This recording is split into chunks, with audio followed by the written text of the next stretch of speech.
Next, I'm going to show you how to create automatic subtitles or captions, whatever you want to call them. These have become very popular recently, especially in the short form video world. But in general, it's just great to have in a lot of different types of videos, and it can make your video edit a lot more engaging. So in Premiere Pro, you can actually do this pretty easily if you do have a good, clear voiceover track. So what you want to do, in my case, I go to the top left here, click this arrow. You want to click text. From here, you want to go to transcript on the left. And as you can tell, it says no dialogue found. All we need to do is simply kind of click and drag to select our audio here. And then it'll automatically pick it up. And as you can tell, it's already going to have a transcription of it automatically. So you can read it here. You can make any edits here if you want.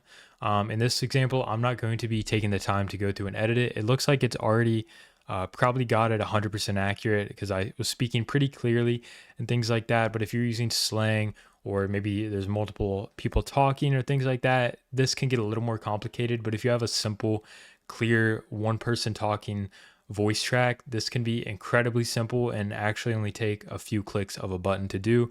So that's what we're going to do here is click create captions. Is just going to be the CC button on the top kind of right here. Going to click that, expand this little blue arrow, and the settings I prefer if I'm doing short form video is going to be all the way down on all of these, and then click your lines to single. But for the sake of this video, we're just gonna reselect it and we're gonna leave it on default.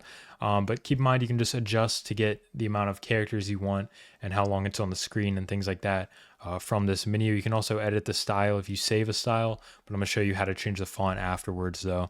But we're just gonna leave the maximum length at 42, yada yada. But I am gonna change the lines to single because I just personally don't really like the double lines. I just want the single line because the double line is gonna take up more space on the screen and take away from whatever the actual video is. So that's the only thing I'm gonna change in this example. And then if you click create captions, give it a couple of seconds.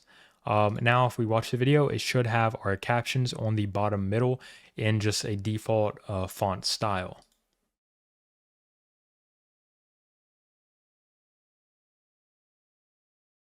So as you can tell, it already looks honestly phenomenal. I think this actually had 100% accuracy because it is pretty accurate as long as you're not speaking, over top of somebody or there's background noise or things like that.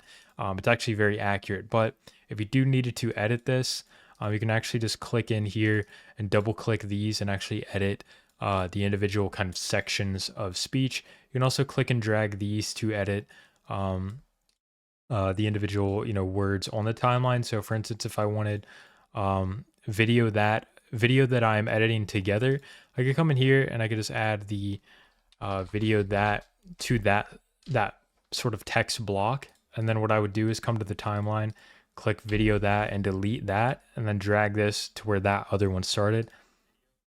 So now essentially those two are just together.